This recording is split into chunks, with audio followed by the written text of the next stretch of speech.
All right, before we start this topic, please double check right now. Make sure that you have a scrap piece of paper and a pencil. Make sure you have a calculator from the side counter.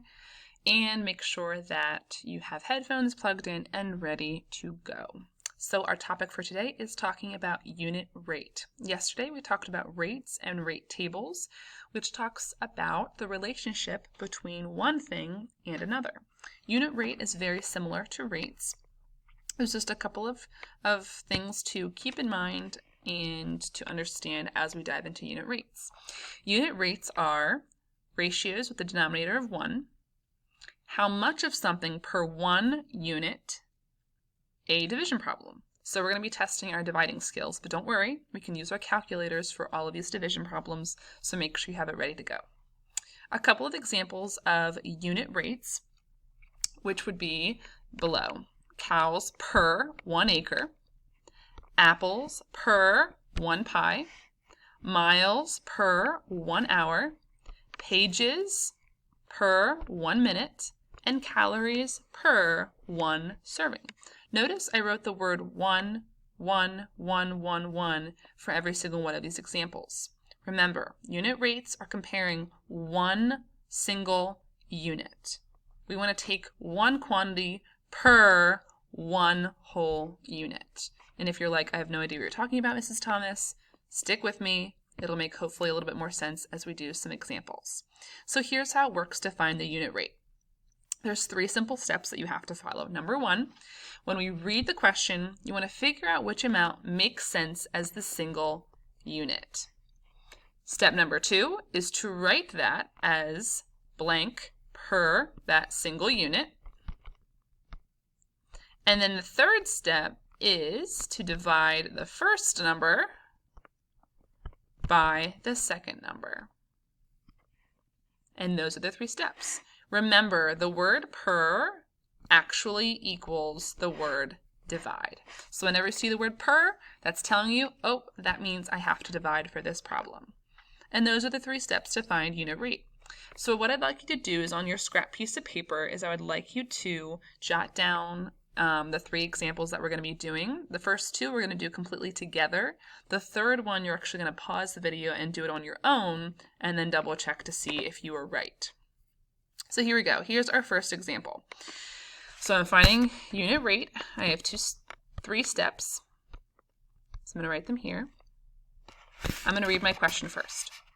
A crew can pave an 850-foot driveway in 8 hours. Now, this is not in unit rate. It's not saying I can do 850 feet per hour, but that's what we want to find out. So, are we talking about feet per hour, or are we talking about hour per feet? That's what we want to ask ourselves. What's going to be our single unit? Now, if I wanted to find out how many hours in feet, that wouldn't really make very much sense. We wouldn't say I can do 1 hour per 0.7 feet. That doesn't make any sense. But feet per hour makes sense. We want to figure out how many feet could the crew pave in one single unit or one single hour. So here's how I'm going to set this up. I'm going to take my quantity for feet, which is 850 for my problem, and I'm going to write it as a unit rate per 8 hours, just like this. Okay, this is my first number. I have my word per, and my second number, 8 hours. So according to step number 3, we're going to divide the first number divided by the second number. So grab your calculators. Whoops, wrong way. And I'm going to divide 850 divided by, because that's what per represents, divided by 8. So 850, I'm going to do it on my calculator as well. You should have got 106.25, or 106 25/100 feet per one single hour. And that is our final answer. So if I wanted to decide the unit rate per hour, it would represent 106.25 feet per hour. So let's try a second example together. This one's a little bit simpler, but I'm still going to go through my 3 steps just to show you how I find unit rate. Nate ate 84 cookies in 6 days. So I need to figure out which one makes sense as the single unit. Do I want to find how many cookies he ate per day? Or do I want to figure out how many days he ate per cookie? Now, days per cookie sounds really funky and weird.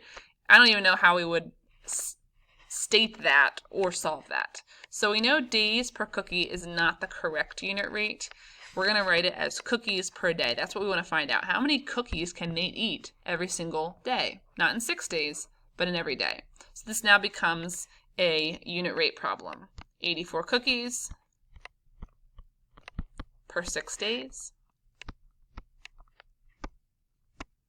I know the word per represents a division sign. So I'm going to take 84, divide by 6. I'm going to solve that on my calculator.